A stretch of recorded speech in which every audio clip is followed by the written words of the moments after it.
Welcome, restless souls, to Carman's Crypt. I'm Carman Carrion, keeper of forgotten tales and curator of nightmares. You've wandered into my domain, where each week I unearth a fresh horror from the depths of human imagination. In these darkened halls, stories wait like hungry shadows. Each tale we've collected whispers of terrors both ancient and new.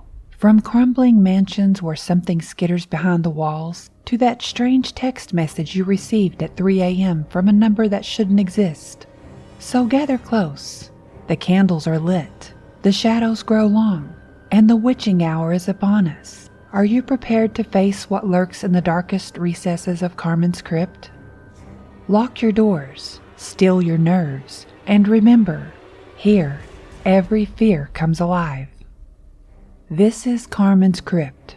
Your sanctuary of scares awaits. The Seattle Times, June 18, 1996. Search continues for missing hikers in Deadfall Forest. By Michael Reynolds, staff writer. Local authorities have entered their third week of searching for Shanna and David Morton, who disappeared during a camping trip in Deadfall Forest. The couple's vehicle was found in the parking lot of Morton's General Store, the last known business operating in the remote area. Store owner Thomas Morton reported the couple purchasing camping supplies on May 28th, the last confirmed sighting. They seemed excited, prepared, Morton told investigators, said they were heading to the east side of the lake. Despite extensive searches of the area, only a torn backpack and damaged camera have been recovered. This marks the 7th disappearance in Deadfall Forest since 1969, all occurring during the week of a full moon. Local authorities maintain the incidents are unrelated, citing wildlife activity and treacherous terrain as likely factors. 3 weeks earlier, May 28, 1996, Shanna Morton adjusted her new backpack straps, breathing in the crisp mountain air. The general store's bell jangled behind them as David consulted their trail map. "First time in Deadfall?" The clerk's voice made her jump. She hadn't heard him approach, impressive for such a tall man. His name tag read, Morton, in faded letters. "That obvious, huh?" David smiled, folding the map. "We're hoping to get some good shots for Sarah's photography portfolio." Morton's lips twitched. "Plenty to photograph out there. Beautiful territory." His eyes caught the fluorescent light strangely as he reached for something under the counter. "Take my advice. Stick to the east side of the lake. Other areas can be treacherous." Sarah noticed his hands then, unusually large, with thick yellowed nails that seemed more like claws. She shivered despite the warm day. "Thank you. We will," David said, helping Shanna adjust her camera strap. Morton watched them load their car, standing unnaturally still. Only his eyes moved, tracking their movements with predatory intensity. That night, their tent pitched on the wrong side of the lake. Shanna would remember those eyes. She'd remember them as the shadows around their campsite grew darker, as twisted howls echoed across the water. She'd remember them as something massive approached their tent, its footsteps too deliberate to be an animal, too heavy to be human. Her last photo, recovered weeks later, would show a hulking silhouette, half hidden in the darkness. And there, catching the camera's flash, a glint of metal, a faded name tag, still pinned to matted fur. Present day, Pete's Diner, 30 miles from Deadfall Forest. Jack, a 28-year-old software developer from Seattle, and Jamie, a 25-year-old environmental journalist, were an unlikely pair in many ways. Jack, the cautious planner who'd barely set foot outside the city limits, and Jamie, raised by outdoor enthusiasts who'd taught her to respect nature's power. The camping trip had been Jack's idea, an attempt to prove himself worthy of this woman who seemed so at ease in the natural world. "Are you sure about this?" Jamie asked as they stood in the diner parking lot, taking inventory of their camping gear. All new, price tags barely removed. She had noticed Jack checking and rechecking his meticulous packing list, his programmer's mind trying to reduce wilderness survival to a series of logical steps. "Of course," Jack grinned, masking his anxiety with humor. "I've watched every camping tutorial on YouTube. I'm practically Bear Grylls now." He chuckled as he closed the back hatch of Jamie's Subaru before they headed to the entrance of the diner. "You folks headed up to Deadfall?" The old man's voice crackled like autumn leaves as he refilled their coffee cups.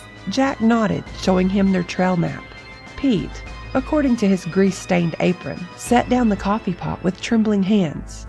"Might want to reconsider. Strange place, Deadfall. Stranger store." He glanced around the empty diner before continuing. "My granddad helped build that store back in '32. Original owner was Thomas Morton, a good man. Everyone said. Then one night, full moon course, he wandered into the forest. Search party found his clothes 2 days later, torn to shreds. But no body." He leaned closer, dropping to a whisper. "Here's the thing. A week later, store reopened.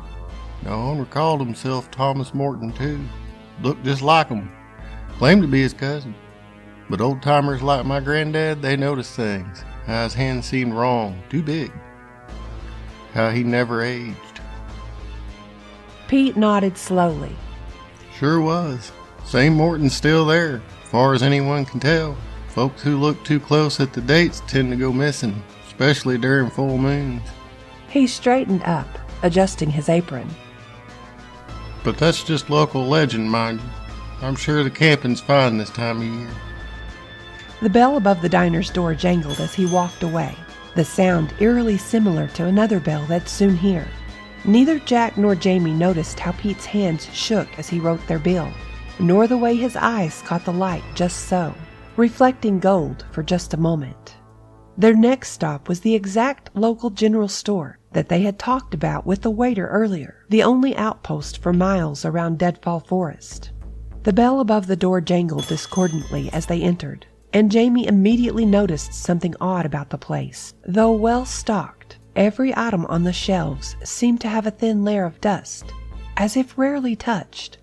Behind the counter stood the clerk, a tall, gaunt man with eyes that seemed to catch the light strangely. His name tag read Morton, though the letters were so faded they were barely legible. As Jamie approached with their supplies, she noticed his hands, unusually large, with thick, yellowed nails. "Camping in Deadfall?" Morton's voice was rough, as if rarely used. When Jamie nodded, his lips curled into what might have been a smile. "Brave choice. Not many folks camp there these days. Too many bears." Jack laughed nervously, but Jamie noticed how Morton's eyes tracked their movements, how he seemed to be memorizing their faces. As he rang up their supplies, his hands trembled slightly, and Jamie caught a glimpse of what looked like deep scratches running up his arms, partially hidden by his sleeves. "You'll want to stay close to the lake." Morton advised, his voice oddly intense. "The east side. Other areas aren't safe." He paused, then added with that strange, almost smile, "I'll be keeping an eye out for you both." As they left, Jamie glanced back through the store window. Morton stood absolutely still, watching them, his silhouette somehow wrong in the fading light. The drive was long, the sun sinking below the horizon as they finally reached the forest's edge. The air was cool, the silence broken only by the rustle of leaves and the distant hooting of an owl. They found a clearing by the lake, where Jack proceeded to set up their tent with mathematical precision, consulting his phone's camping app every few minutes. Jamie suppressed a smile as she watched him. She could have done it in half the time, but understood his need to take charge. Instead, she busied herself gathering firewood, her journalist's mind cataloging the strange stillness of the forest, the unusual absence of wildlife sounds. The first night passed uneventfully. They roasted marshmallows over a crackling fire, and Jamie shared stories from her childhood camping trips. Jack listened intently, both fascinated and slightly intimidated by her experience. Under the starlit sky, he felt the familiar pressure to be a protector, even as he secretly wished for her guidance. After their first peaceful night, they woke to a warm morning, that betrayed no hint of the terror to come. Over breakfast, Jamie suggested they explore the area around their campsite. "We should get the lay of the land," she said, her journalist's instinct pushing her to investigate. "Something about this place feels different." They spent the morning hiking along the lakeshore, following Morton's suggested route. Jack kept checking his hiking app, marking their location, while Jamie noticed things her outdoor experience told her were wrong. There were no small animals, no squirrels or chipmunks. Even the birds seemed scarce. Around midday, they found the first disturbing sign. Jamie spotted what looked like claw marks on a tree trunk, massive gouges that were too high up for a bear, too deep for a mountain lion. Jack photographed them, his app automatically tagging the location. "Could be old," he said, not sounding convinced, from before they closed this section of the trail. But Jamie noticed the wood wasn't weathered. These marks were fresh. They pressed on, finding more unsettling signs. A clearing where the undergrowth had been crushed, as if something massive had been sleeping there. Scattered bones that Jamie initially thought were deer remains, until she found a torn backpack strap among them. Jack wanted to turn back then, but Jamie insisted on documenting everything with her camera. The strangest discovery came mid-afternoon. They found footprints in a muddy section of trail, but these weren't animal tracks. They started as human shoe prints, about the size of a large man's feet, then seemed to elongate, distort, and finally transform into something monstrous. Jamie and Jack stood staring at them, their minds refusing to process what they were seeing. "Maybe it's a prank," Jack suggested weakly. "Local kids messing with tourists." "We're out in the middle of nowhere. I don't think the local kids would be playing this far from town," Jamie replied as she knelt to examine the prints more closely. That's when she noticed something glinting in the mud. She reached down and pulled out a rusty nameplate with a familiar general store logo, the name on the tag unreadable. They hurried back to their campsite as the sun began to set, the weight of their discovery sitting heavy in their minds. Neither wanted to suggest packing up and leaving. Jack because he didn't want to appear cowardly, Jamie because her reporter's curiosity was piqued. They made dinner in tense silence, jumping at every snapping twig.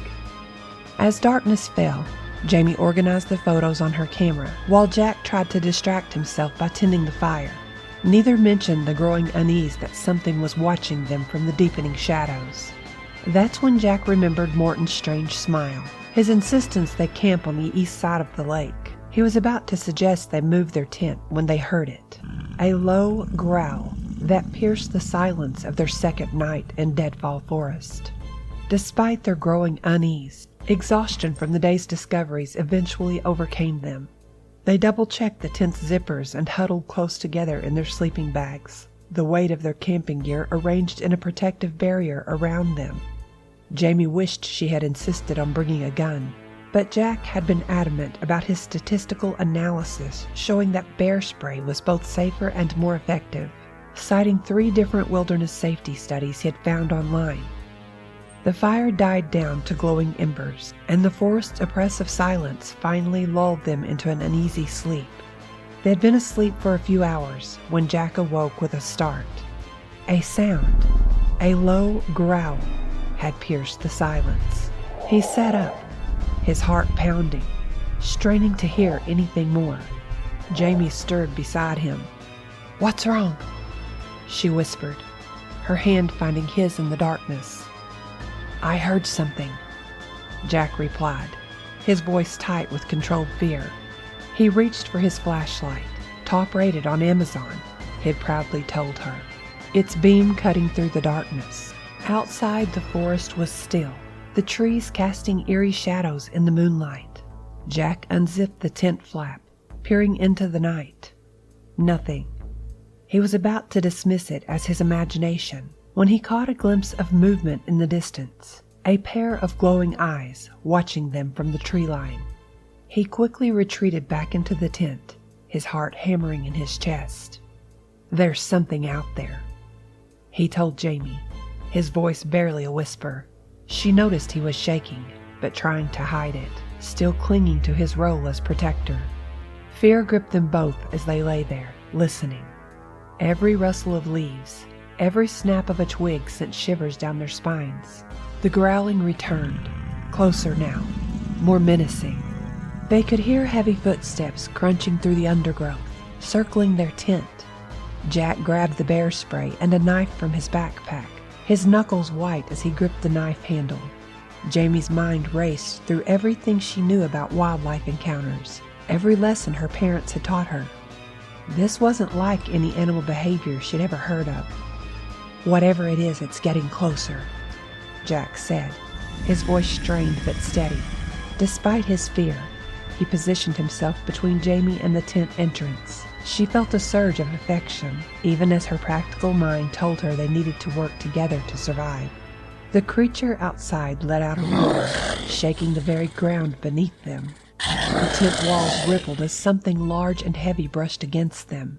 Jamie's journalist's instinct screamed that this was impossible, that no known animal made sounds like this.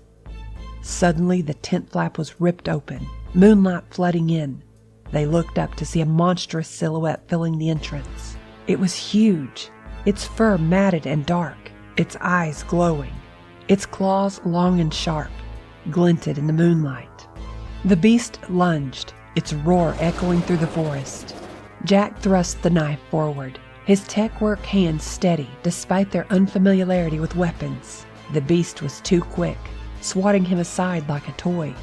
Jamie's training kicked in. She grabbed their camping lantern, one of the few tools she'd insisted on choosing herself, and swung it hard at the creature's head. The glass shattered against its skull with a satisfying crack. The beast roared in pain, momentarily stunned. Jamie seized the opportunity, pulling Jack to his feet. "Run!" she commanded, taking the lead for the first time since they'd entered the forest. Jack followed without hesitation, his pride forgotten in the face of survival. They ran blindly through the forest, the moonlight their only guide. Jamie's childhood orienteering lessons helped her keep them moving in a relatively straight line, even as the beast's growls echoed behind them. Jack's long legs kept pace with her, his marathon training endurance finally proving useful outside the city. As they fled through the forest, Jamie's mind kept returning to Morton's words, "Stay close to the lake." They were running away from the water now, deeper into the woods. They stumbled upon an old cabin, its windows boarded up, its door hanging off its hinges. Jamie's quick thinking led them inside, while Jack's technical mind immediately assessed the structure's weaknesses. Together, they barricaded the door with a fallen table, their breath coming in ragged gasps.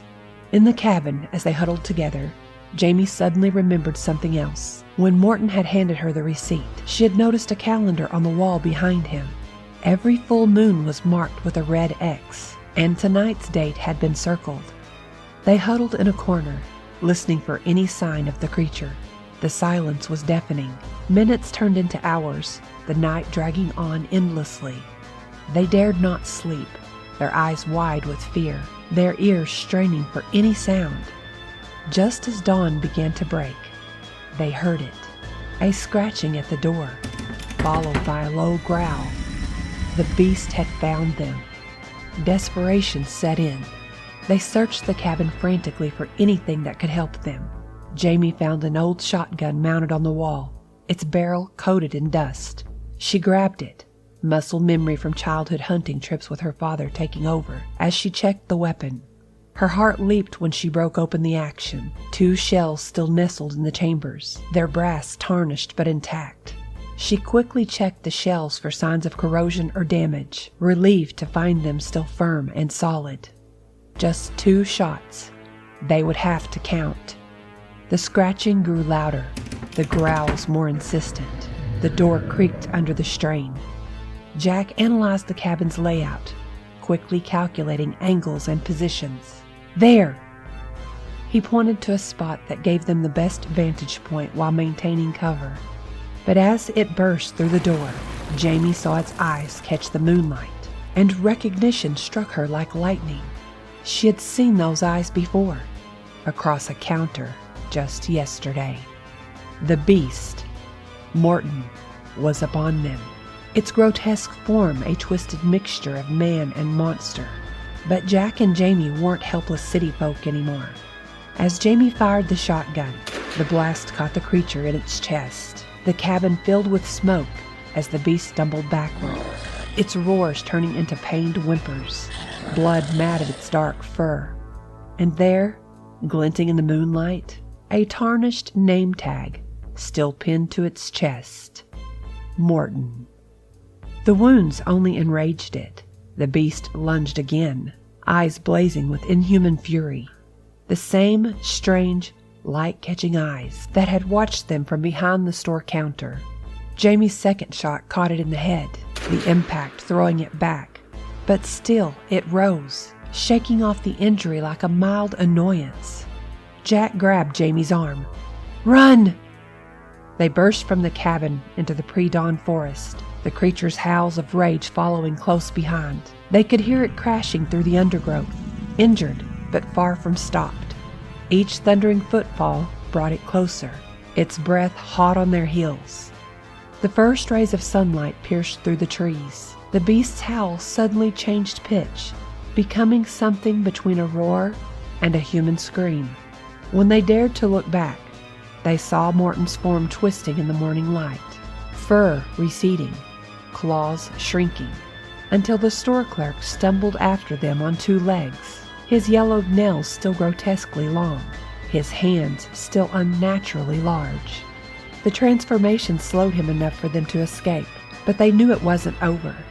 As they fled the forest, supporting each other, their relationship was forever changed by what they had discovered about the true nature of monsters, how they could hide in plain sight, wearing human faces, waiting behind shop counters to direct their prey exactly where they wanted them. Back in Seattle, they spent weeks researching the history of Deadfall Forest and Morton's general store. They discovered newspaper archives detailing the store's closure decades ago, after Morton himself had disappeared into the forest. During a full moon, the store had been abandoned ever since, though hikers occasionally reported seeing lights inside at night, and a tall, gaunt man offering camping supplies and directions.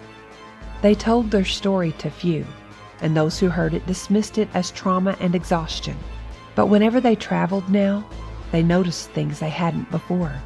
Shop clerks whose movements seemed just slightly wrong, whose eyes caught the light in strange ways, whose smiles never quite reached their eyes.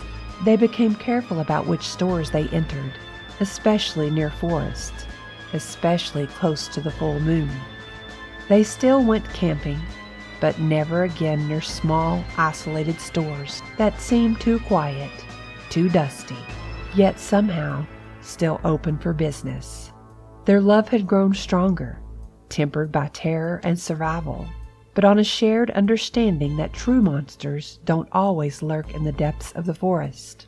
Sometimes they stand behind counters, wearing name tags and human skin, patiently waiting for their next victims to walk through the door.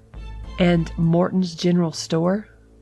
Some say on full moon nights, you can still see lights inside, still hear that discordant bell as the door opens for unwary travelers. And if you look carefully at the faded sign, you might notice it's written in an ink that looks suspiciously like dried blood. And so, dear listeners, we emerge from another dark corner of Carman's crypt. But remember, the horrors you've heard tonight are merely echoes of the terrors that await in the shadows of your own mind. If you enjoyed your stay in the crypt, why not invite a friend to join us next week? After all, fear is best when shared. Leave a review if you dare, or share your own tales of terror on my social media. Who knows, your nightmares might just become my next story. Until next time, keep checking under your bed. And remember, in Carman's crypt, every fear comes alive, and no one is truly safe. Sweet dreams, if you can still sleep at all.